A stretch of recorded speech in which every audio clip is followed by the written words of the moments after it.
ఈరోజు మనం చూస్తా ఉన్నాం, అనేక దేశాల వాళ్ళు మాతృభాషల్లో చదువుకొని పరిశోధన చేసి మరి ఈరోజు అంతరిక్షంలోకి వెళ్ళడానికి కూడా మరి విజ్ఞానాన్ని మాతృభాషలో చదువుకొని అంతరిక్షంలోకి వెళ్తున్నటువంటి పరిస్థితి కూడా మనం ఈరోజు చూస్తున్నాం.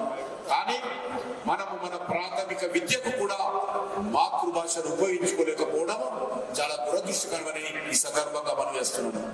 ఇంగ్లీష్ నేర్చుకుంటూనే ఉద్యోగం, ఇంగ్లీష్ లోనే మన అభివృద్ధి, మన దేశ అభివృద్ధి అనేది గత వలస పాలకులు మనకు అందించినటువంటి ఒక చీకటి వారసత్వం అని ఈ సందర్భంగా పనిచేస్తున్నాను.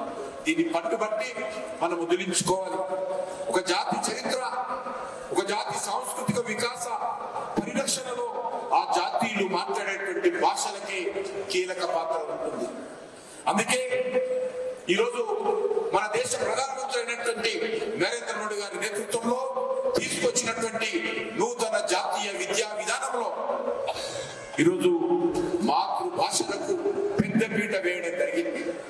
భారతీయ భాషల్లో పాఠ్య పుస్తకాలు తీసుకొచ్చేందుకు ఈరోజు పెద్ద ఎత్తున సమగ్రమైనటువంటి కార్యాచరణ ప్రణాళిక రూపొందించుకొని ముందుకెళ్తా ఉన్నాం.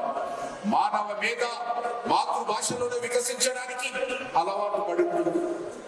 తల్లి కడుపులో ఉన్నప్పుడు, శిశువు పెరుగుతున్నప్పుడు ఆ క్రమంలోనే ఈ వికాసం ప్రారంభమవుతుంది.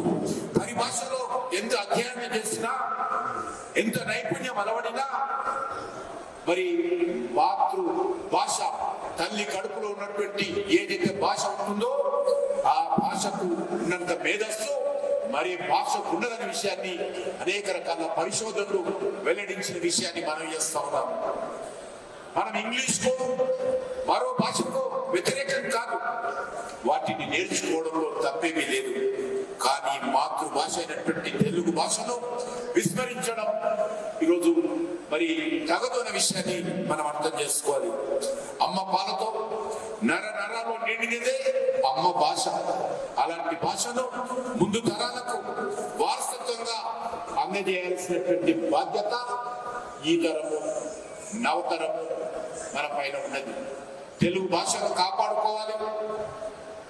ముందుగా తెలుగు భాషను మనము గౌరవించుకోవాలి, మన భాషను అభివృద్ధి చేసుకోవాలి. ముందు తరాలకు సగర్వంగా మన భాషను ప్రపంచవ్యాప్తంగా ఉన్నటువంటి తెలుగు బిడ్డలకు, తెలుగు సమాజానికి అందించేటువంటి ప్రయత్నం చేయాల్సినటువంటి అవసరం ఉంది. ఆ ప్రయత్నంలో భాగంగానే ఈరోజు ప్రపంచ తెలుగు సమాఖ్య 12వ దైవ వార్షికోత్సవాలను నిర్వహించుకుంటున్నాము.